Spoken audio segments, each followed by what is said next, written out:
Hi folks, hope you're okay today. It's quite late, 25 past 12, and on my clock here, it's a bit later there.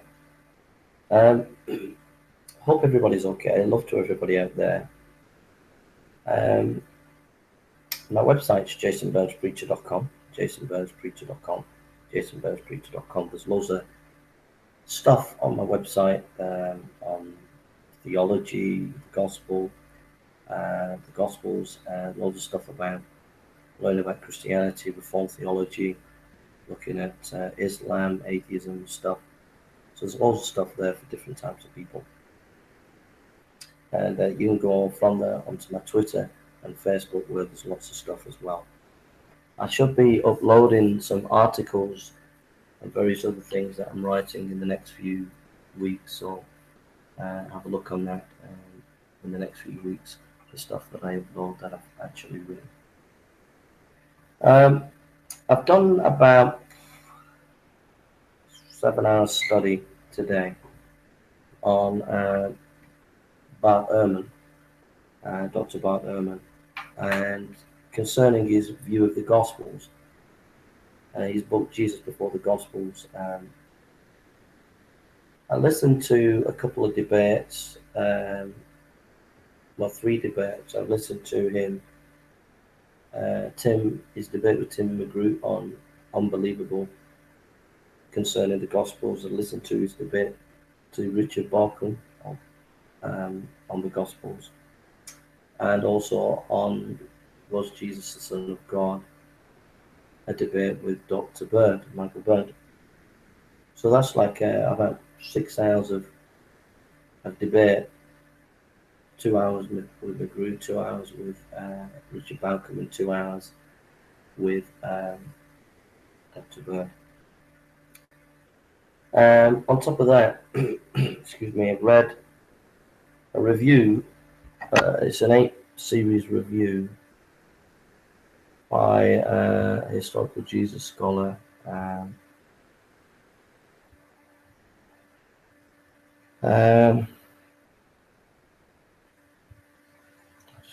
by a guy called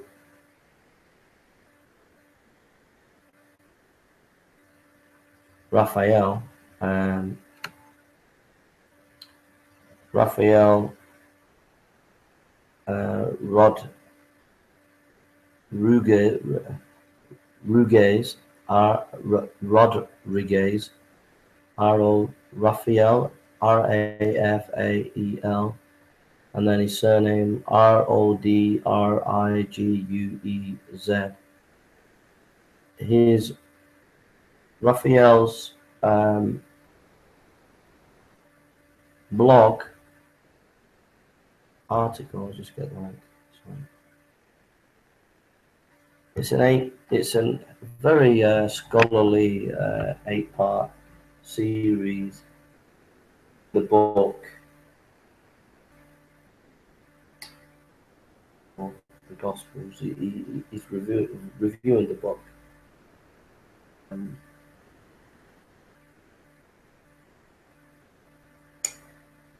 So the series is an 8-part series. It's Thursday, March 31st, 2016. Before the Gospels, a serial review, part 1. Jesus blog, the historical Jesus.blogspot.co.uk. And the 8-part series there is a very helpful 8-part series that a very scholarly way, his work on memory. So I just want to share my thoughts after studying and thinking about Bart Ehrman's thoughts about the Gospels and about the divinity of Christ. About 6 hours of listening to his debates and an hour reading this, which is a critique of his book. I just want to come to bring some thoughts to my mind Dr. Bart is a brilliant um,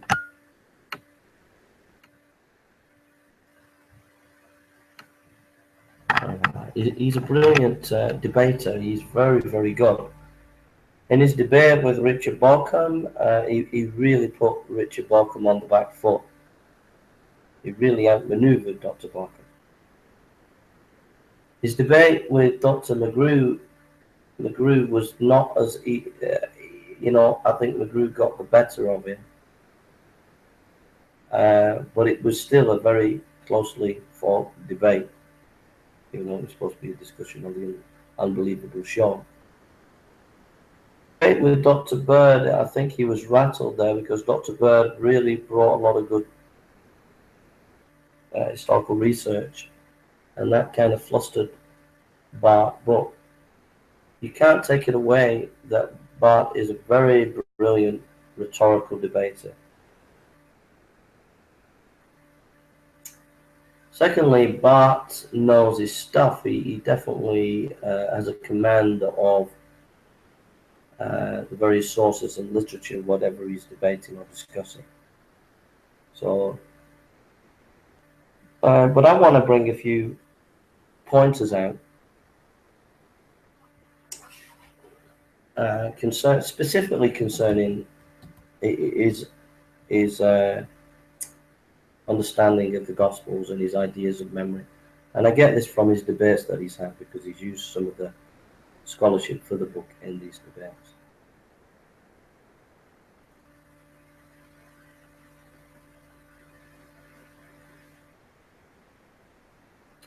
I think the first point that I want to mention is methodology.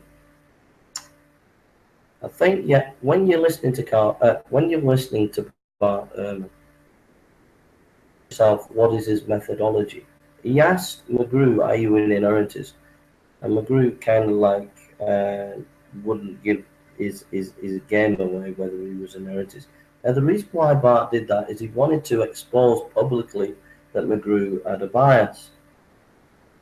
I suggest to you that every theologian, every historian has a kind of historical bias. And you have to call Bart Ehrman out on that. You have to ask him, what is your methodology? And what he will try to do, he'll try to position himself in the mainstream of historical scholarship concerning the Gospels. Is a lot of his ideas are not mainstream. If you read Dr. Hill's book on the Four Gospels, published by Oxford Press, he mentions in a chapter there that Bart Ehrman is part of a certain school of thought concerning the historical, concerning culture, concerning community development of text. Various theories about how the communities develop their written text, and he has theories about this.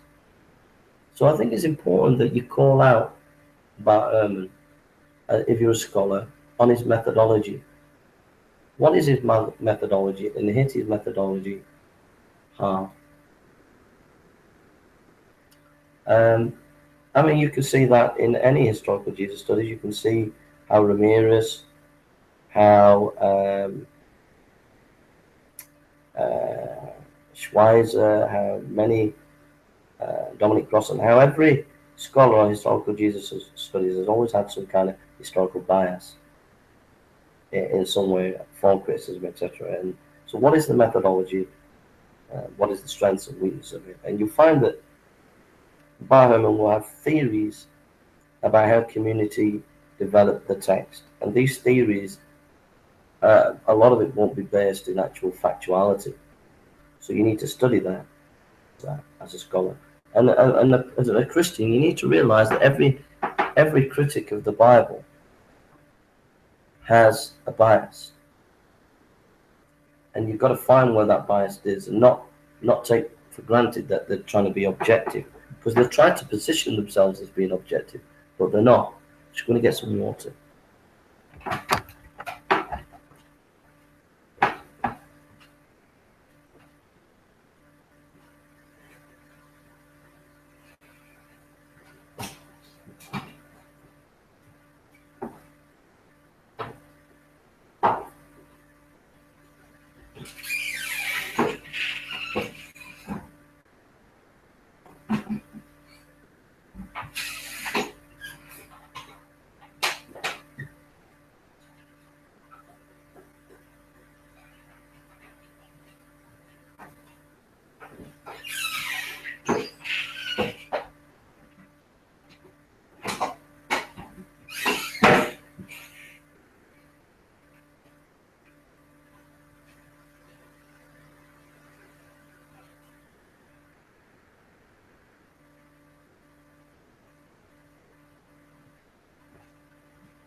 Excuse me.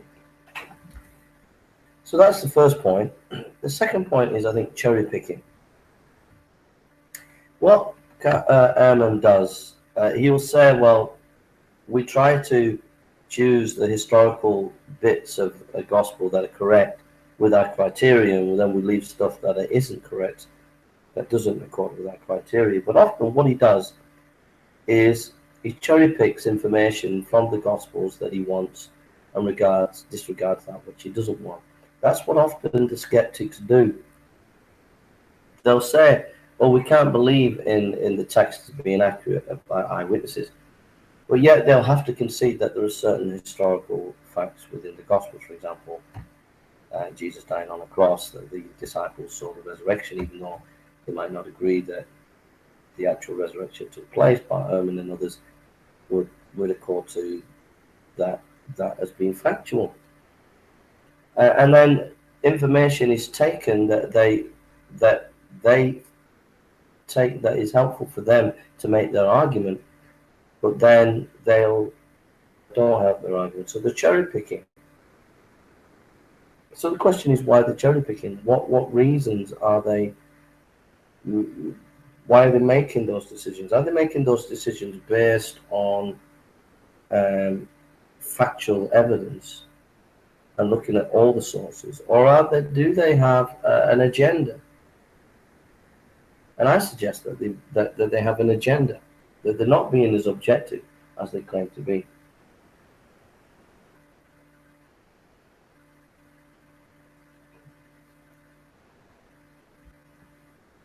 So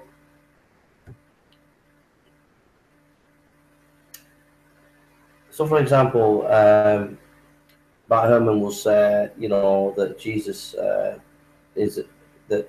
who Jesus was, it was an adoptionist Christology, and that it started via the resurrection, and then it developed over time in the church, and then from there the Gospels were written, and it was read. The baptism of Jesus is read back into the literature that wasn't really actual factual, in order to buttress this kind of adoptionist kind of Christology.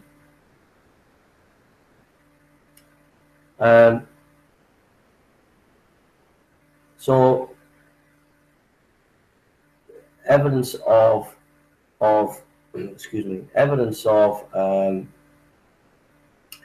baptism then becomes evidence for this adoptionist kind of hermeneutic throughout history.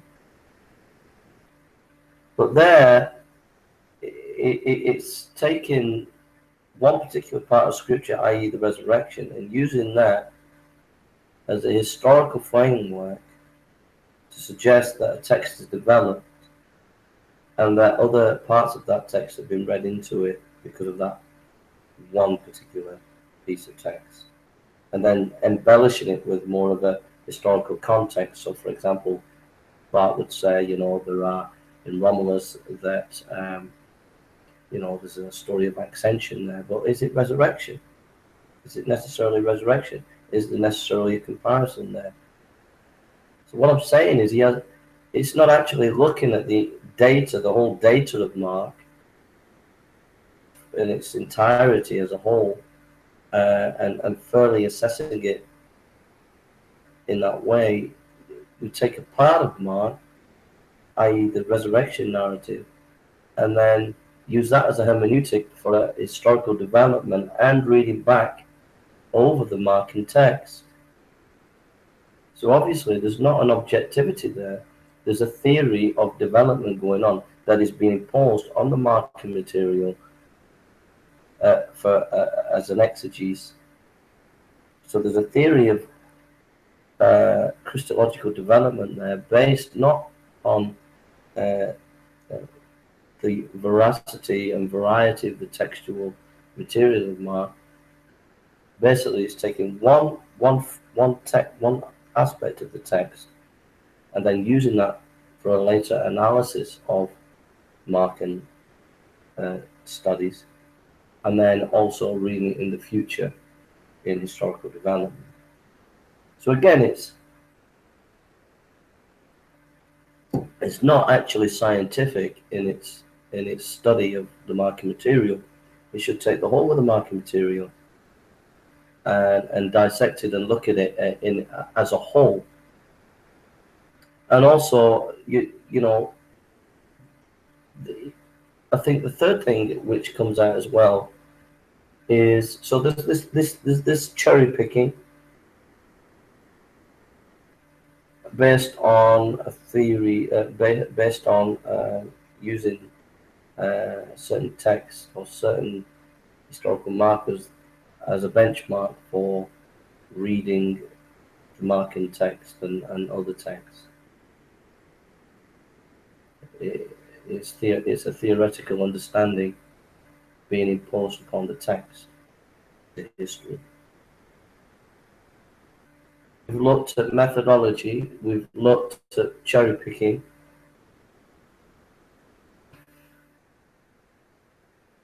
These are classic mistakes that modern scholarship's been doing for the last 200 years, by the way.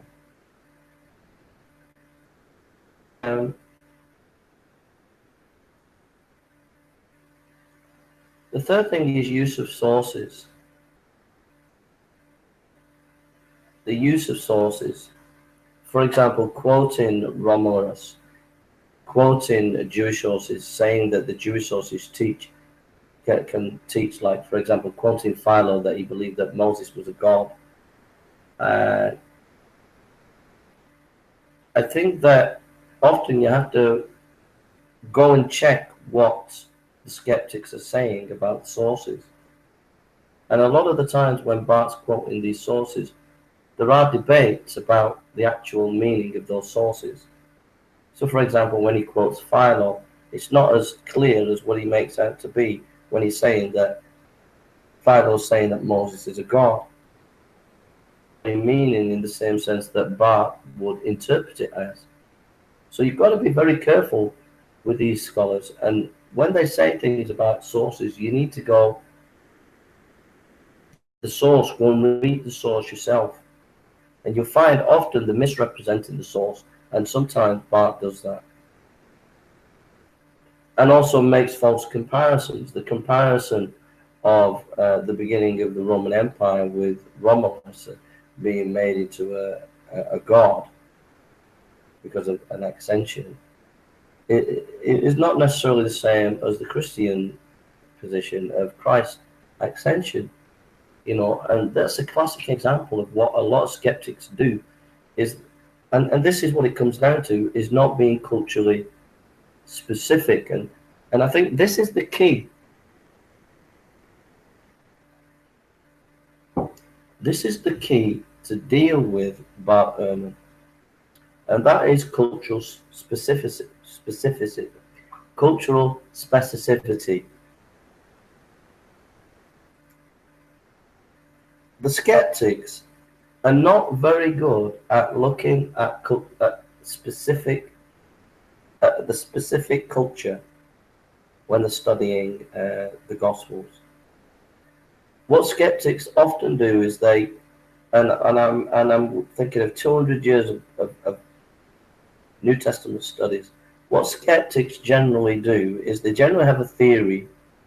So like Bultmann had a theory of community development. Bart has the same.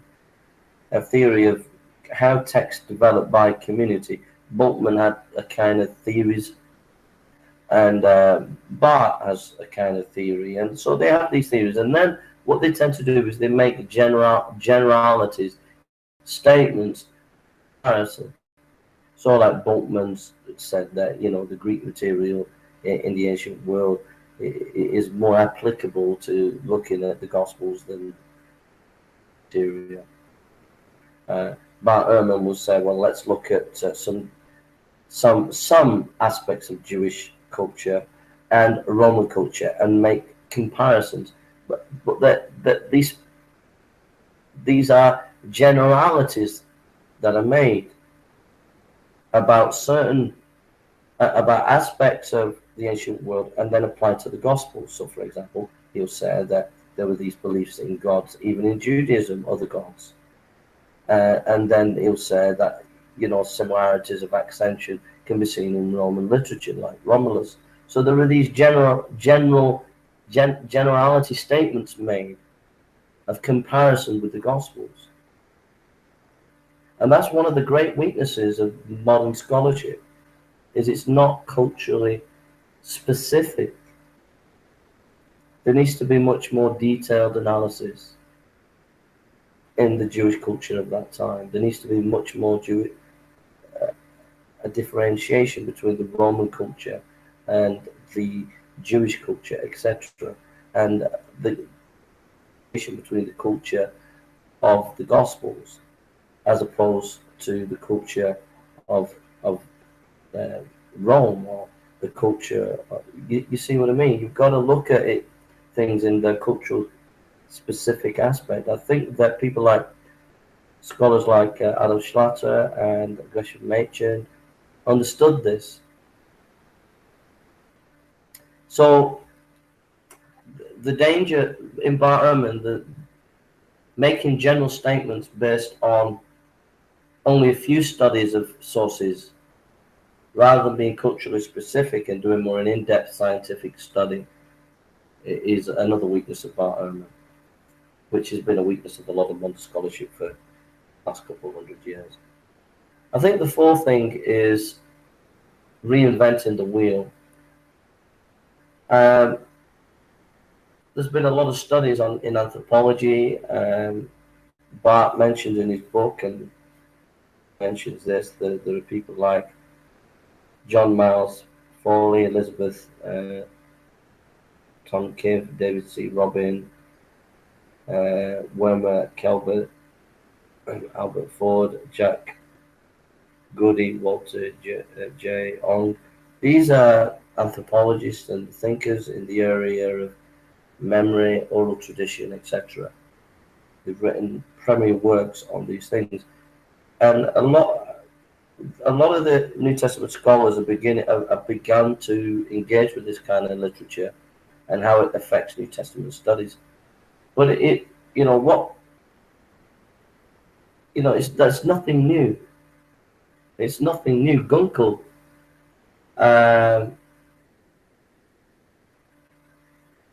and von Rad in Old Testament studies, Gunkel on the Psalms, von Rad on the Pentateuch,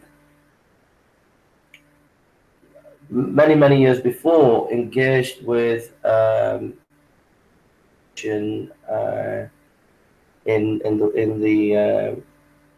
the work of Scandinavian scholars of their day, who looked at oral tradition, and they used that work in order to understand the gospel. So what's happening now with the over the last like 10-15 years of scholars going back to studying anthropology and there's nothing new in that. That was done 80 years ago. And so I'm not sort of discounting the value of that. There'll be a lot of valuable information and help that can be done. But the danger is to bring all that scholarship, and this comes also into the study of memory, the danger of studying psychology. So you study modern psychology and the studies in memory, which are often artificial studies. They're not as well established as Bart Ehrman and others present them to be. And they take these studies and also the anthropological studies, and then they look at Judaism of the first century, or they look at the Gospels, and they impose this 21st century scholarship on as a hermeneutic into understanding the Gospels. And again, it makes the massive mistake of not being scientific in a true sense of the word, is that it's not allowing the actual sources of the time to speak for themselves. So there's an importance again for being culturally specific. And James Dunn has tried to do that a bit, and there are others that have tried to do that. But we need to be very, very careful that these studies of anthropology of other cultures and studies in psychology get imposed as a hermeneutic, and we're not actually listening to the cultures, the ancient culture that we're actually studying, and looking at it from within, and looking at the wide breadth of information within that culture. That's another big problem.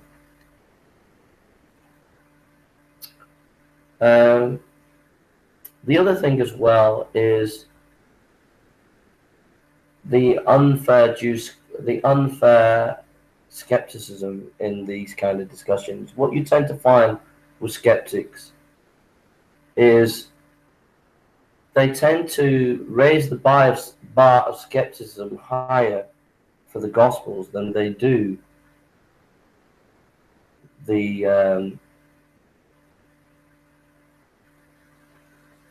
tend to raise the bar of skepticism for the Gospels as ancient literature compared to other ancient literature. So, for example, the argument will go by Bart Ehrman that the Gospels were anonymous, we can't know who they were, blah, blah, blah. There isn't much evidence, we have papiers, we have RNAs, blah, blah, blah. There's not much evidence, blah, blah, blah. We don't know the authorship of these Gospels, etc., the authors of these Gospels. But if we were to look at the same way we look at ancient literature, look at Herodotus or the Iliad or Tacitus or Josephus or any other ancient literature, and we judged our understanding of how we know that they wrote these writings and what the conclusions we make, if we was to apply the same criteria, we would never know what any writer wrote. But scholars accept views, all right, there might be debates, there's debates in every area of scholarship. Acceptance of that certain writers write certain books. All right, there might be debates about one or two books, like, for example, there might be a debate about a work of Aristotle or a couple of works of whatever. But generally speaking, we'll know certain books that are written by certain authors in the ancient world. And it's generally accepted because there's a general criteria and they meet that criteria. There's a general tradition there. And it might not be a strong tradition, but we kind of accept these books. Yet we doubt the Gospels, and yet the Gospels have more attestation to their authorship than, say, ancient literature. So, for example, we have multiple attestation. We have Irenaeus, we have Papias, we have the Muratorian fragment, and we have the quotations of these Gospels. Again, not being fair to the overall evidence of the attestation that these Gospels were written by the certain writers. Why would the Gospel writers be quoted by the early Church Fathers if they were totally anonymous? You might argue and say, well, the early Church Fathers didn't quote the four Gospels. When they're quoted, they don't say Matthew, Mark, Luke, and John. But the fact that they're being quoted shows you that they're authoritative and shows you that they're part of the community as authoritative data. Why is it the Gnostic Gospels quote the four Gospels? It shows you that they're authoritative. So, if they were anonymous, they would not have that same authority. They just wouldn't. So there are multiple lines of evidences that attest to the authorship of the Gospels, that the names attached to them are the ones. And there was research, I did a video a couple of years ago, but there's been recent research over the years of manuscripts that have been found near Pompeii, ancient manuscripts. And what you find with these ancient manuscripts is that the authorship of the manuscript was put at the top. Well, I can't remember exactly, but there was a label put on the manuscripts. I can't remember if it's top or bottom, but there was a label. It's a couple of years since I made this video and did some research on this. But there was on these manuscripts that they found in a library near Pompeii.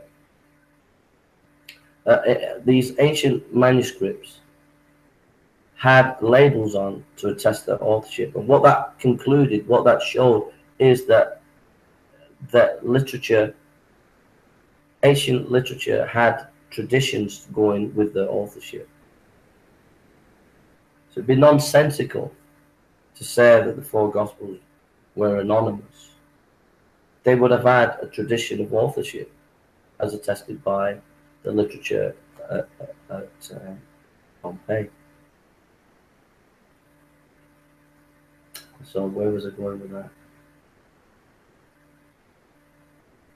So yeah, so the Bart of skepticism, what Bart Ehrman will do is he'll just throw all that away. He'll say, no, that's not important, that's not valuable. All right, they might quote the Gospels, but they don't actually mention the Gospel writers, so that evidence is not helpful.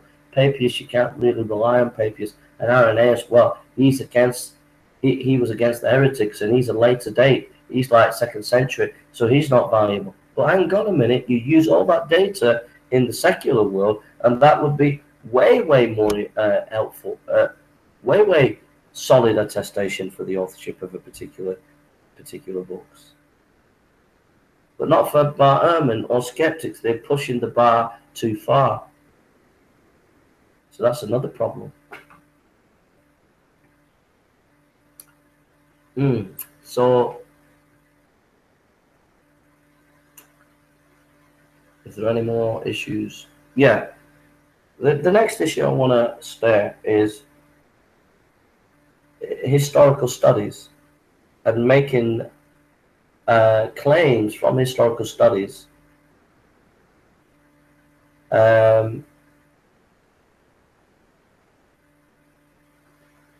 Well, yeah, two things really. I think that's it.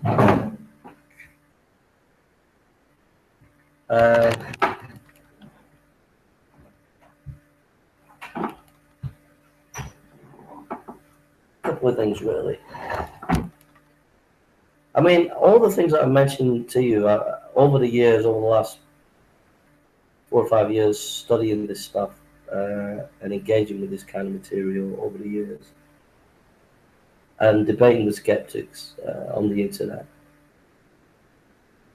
You know, these are lessons that I've learned anyway, and it comes out in reading the literature, debating skeptics on the internet who are not as well informed as they make themselves out to be, and really just looking at this topic as well over the years.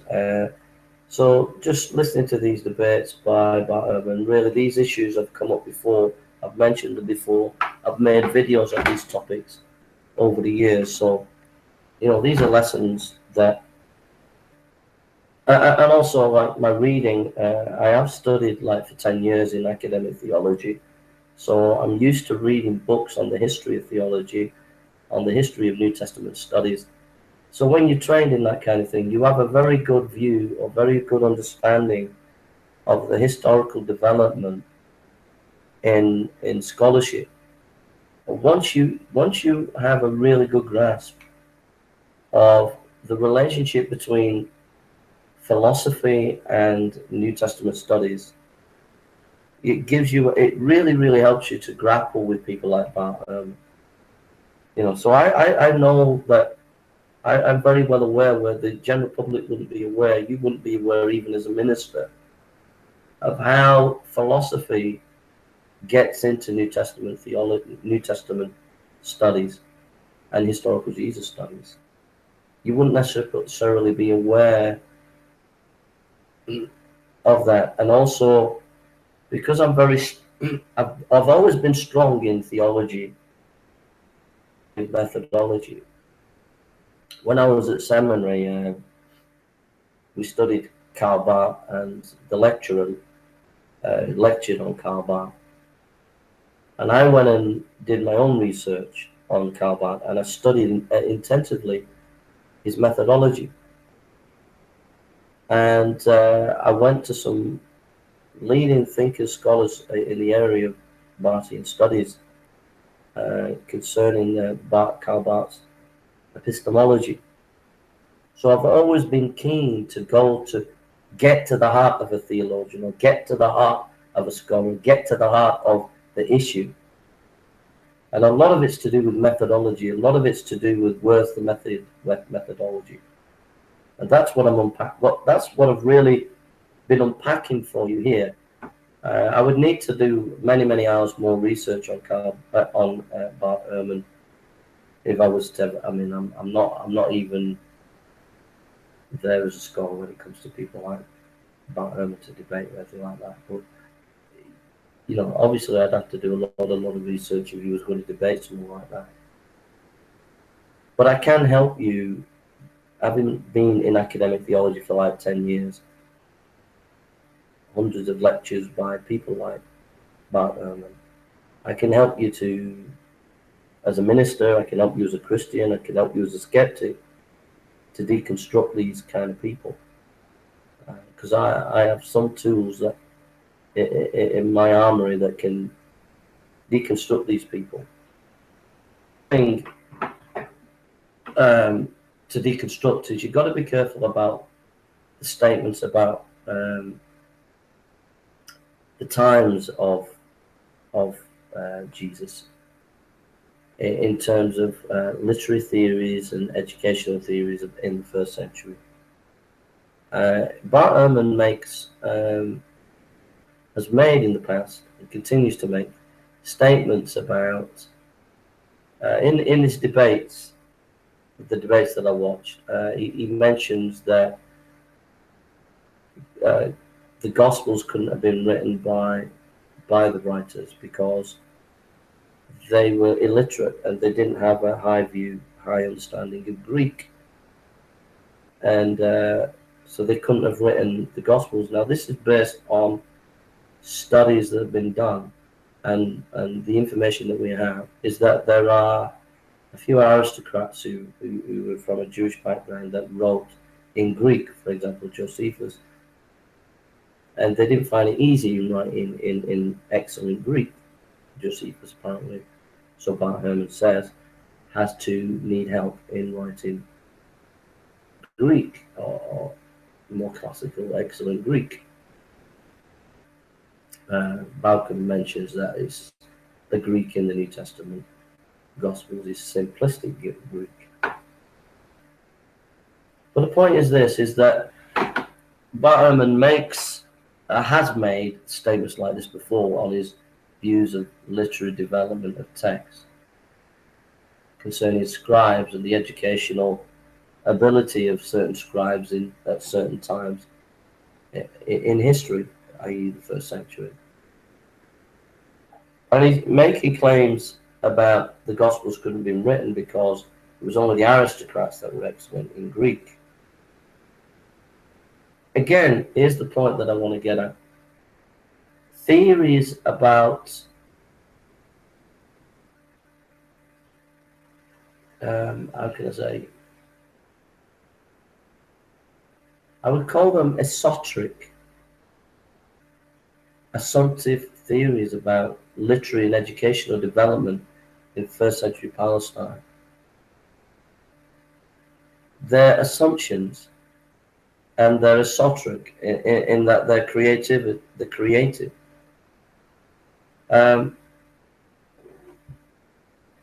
You have to do your own research. You have to do your own digging. You shouldn't just take on board certain theories about education or literacy levels in the first century in Jerusalem or wherever. Because a lot of these studies are very esoteric. The theory laden based on factual information, as much as they make themselves out to be. For example, the average middle-class person in the first century throughout the Roman world would have access to libraries. There were key libraries throughout the Roman world that were there for people to go and study, for you to send your boys there to study, where they would have the Greek classics All right, that's just one example um, of something that you would not find in academic research from the Bart Ehrman school of thinking, unless you actually did a bit of your own research and digging. And if you find something like that out, that puts a question mark on his ideas about education in the Roman world. And the same goes when it comes to Jerusalem and education and literacy levels there. I think you should be very, very careful. I think as a scholar, you should go back over the sources and recheck the sources, because here's one of the other problems that you need to be aware of as a scholar and also as a general public, which puts a question mark upon all the ideas that Bart Ehrman and many of these kind of scholars have, is that if you read Josephus, the literary development, both in its historical and literary form, there was a priestly class, and that priestly class had the role of preserving the historical and literary information of the time. So that was so that puts a different spin on it. A certain class of people who were trained to be educated in the preserving of the literary, historical, and cultural reference of a certain people. You can find that information by reading Josephus. So that fact alone, if you weren't aware of it, puts into question these esoteric theories about literacy and education, and that the Gospels couldn't have been written by the disciples because they didn't have the suave, sophisticated Greek, which only the aristocrats would have had.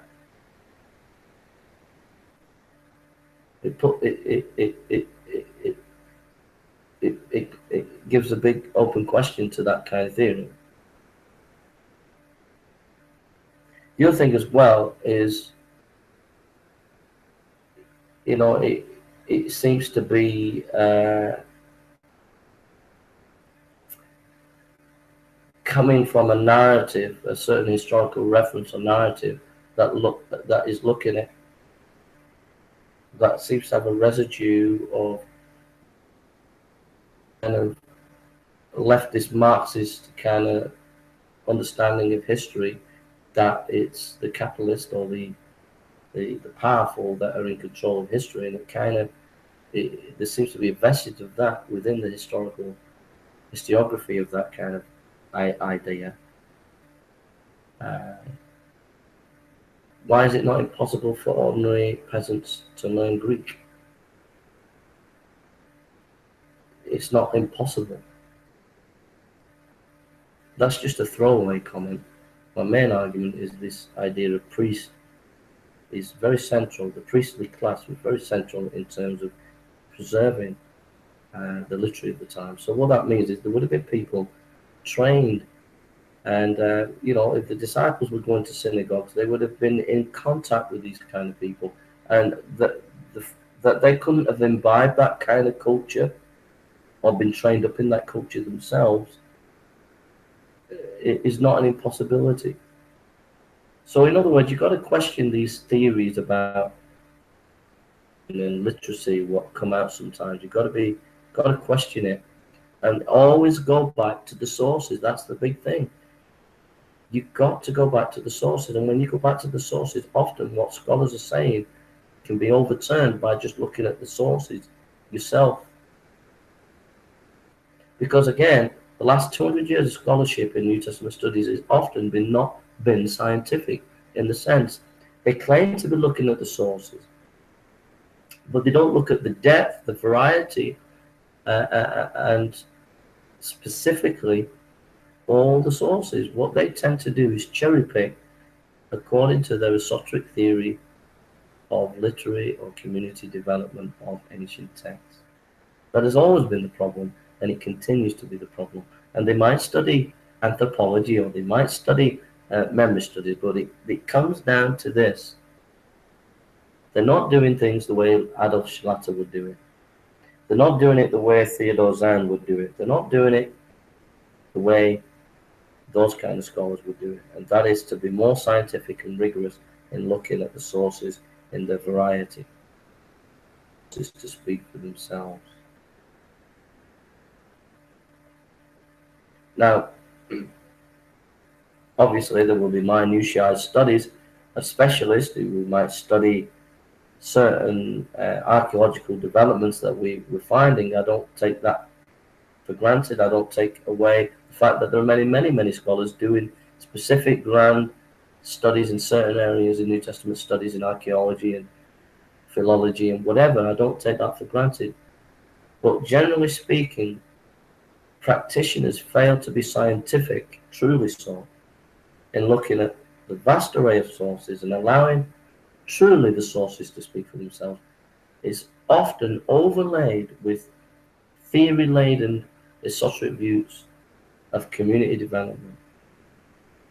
And I think that's what Bart Ehrman's doing ultimately.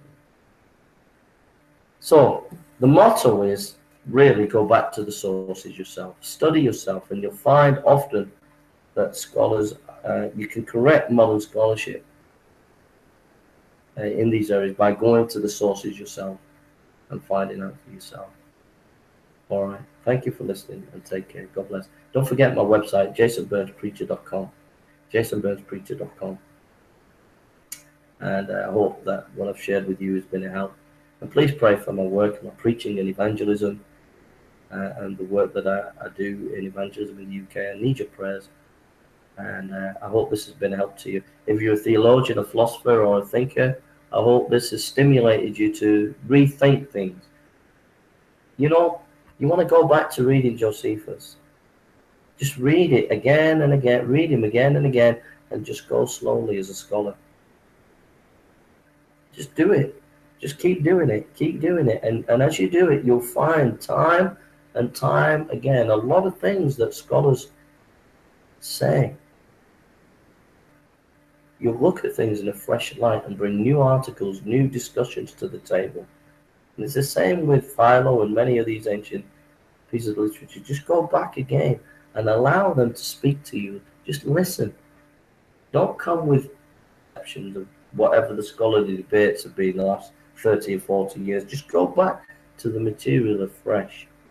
Allow it to speak. And when you allow it, you'll get fresh insight.